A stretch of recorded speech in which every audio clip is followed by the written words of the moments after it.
Hi, I'm Lemuel Baker. Welcome to Haifa. You know, I wanted to start our One God series. One God series is basically a reminder to the entire world that there really is just one true living God. You know, I looked at Deuteronomy 6 and verse 4, and I read it in Hebrew, and it said, Shema Yisrael, Adonai Eloheinu, Adonai Echad. Hear, O Israel, the Lord is our God. The Lord is one. There's only one God. And friend, as we even looked at the blessing of Numbers 6 and 24, it's easy to say the priestly prayer, Ye v'rekika Adonai v'yishmereka. Yair Adonai panav eleka v'yoneka. Yisa Adonai panav eleka v'yasem lika shalom. The Lord bless you and keep you. The Lord make his face to shine upon you and be gracious to you. The Lord lift up his countenance upon you and grant you his peace.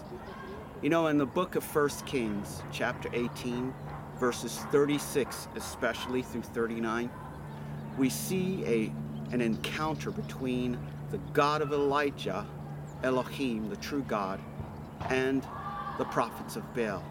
It seems as though in every millennia and in every age, there's this confusion as to, who the true God is, or a polytheistic society where man has created their own gods, which have no potency and certainly no efficacy of prayer. In this series, we want to remind everyone through what we call empirical study that there really is just one God. As we study the Christian belief system, we'll see that history, archaeology, natural sciences all confirm that there really is one true God, and that the Christian belief is really indeed the only belief system that really holds water. And it will lead us to an easy leap that Jesus Christ really is indeed the Son of God.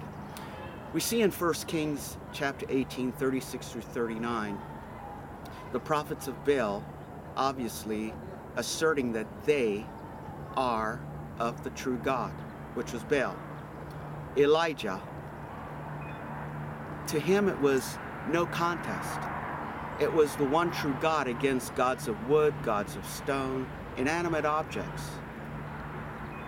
Elijah, I imagine, said, okay, it's time for us to set it straight, get in our right minds again, not a psychotic detachment from reality, thinking that a god of stone or a god of wood can be a god. It's inanimate.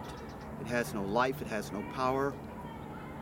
So Elijah, I imagine, he checked his messages on his cell phone.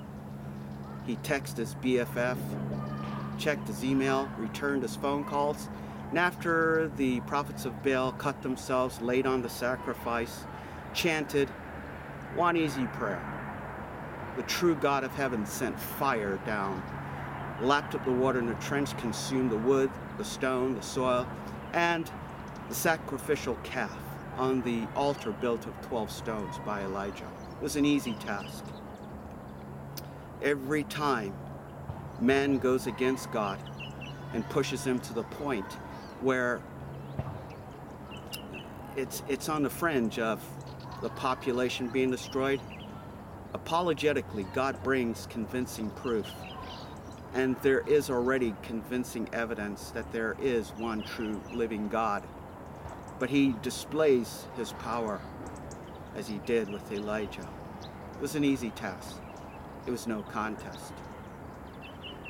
I hope you join with me as we go through the One God series.